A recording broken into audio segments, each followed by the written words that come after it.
Sabda TV. Aku tinggalkan untuk kalian, selama kalian berpegang kepadanya, kalian tidak akan tersesat. Itu kitabullah dan apa? Dan sunnahku. Jadi bukan cuma Al-Quran saja, tapi juga sunnah. Namun Pak, di zaman ini Pak, banyak orang yang terkena pemikiran ingkaru sunnah. Ingkaru apa? Sunnah. Mereka menganggap sunnah itu ya kurang bisa dipercaya. Karena katanya diriwayatkan oleh perawi-perawi yang bisa jadi salah. Beda dengan Al-Quran katanya. Kalau Al-Quran sudah jelas mutawatir. Akhirnya kita lihat di zaman sekarang banyak orang yang mengatakan apa?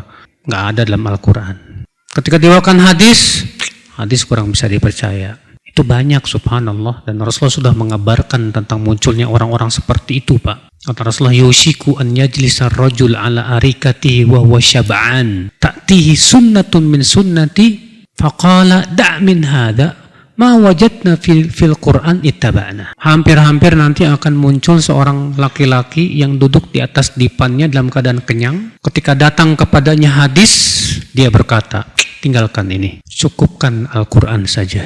Maka kemudian Rasulullah bersabda, ala wa inni utitul Quran wa mislahu ma. Ketahuilah aku diberikan oleh Allah Al-Quran dan yang semisal dengannya. Itu apa? Sunnah.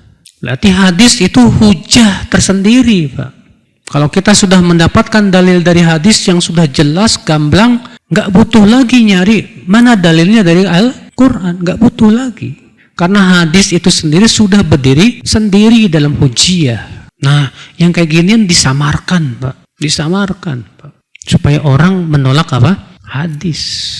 Kata beliau, وَذَلِكَ أَيْضًا لِأَنَّ السُّنَّةَ كَكِتَابِ اللَّهِ فِي كَوْنِهَا وَحْيًا. Juga dikarenakan sunnah itu sama dengan Al-Quran. Itu sama-sama wahyu dari Allah. Sumahiyya tafsirun li kitabillah. Bahkan keistimewaannya sunnah Bapak. Keistimewaan sunnah itu menafsirkan Al-Quran. Sunnah menafsirkan apa? Al-Quran. Bal khairu man fassara kalamahu ta'ala min khalqihi wa Rasulullah SAW. Justru Pak, manusia terbaik yang menafsirkan Al-Quran siapa?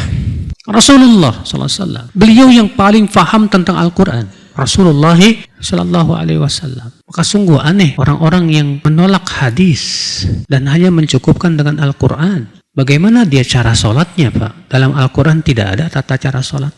Berapa rakaat sholat zuhur, asar, maghrib, isya. Nggak ada dalam Al-Quran. Adanya dalam hadis. Bagaimana dia akan berzakat sementara nisabnya, haulnya semua diatur dalam hadis. Al-Quran tidak ada.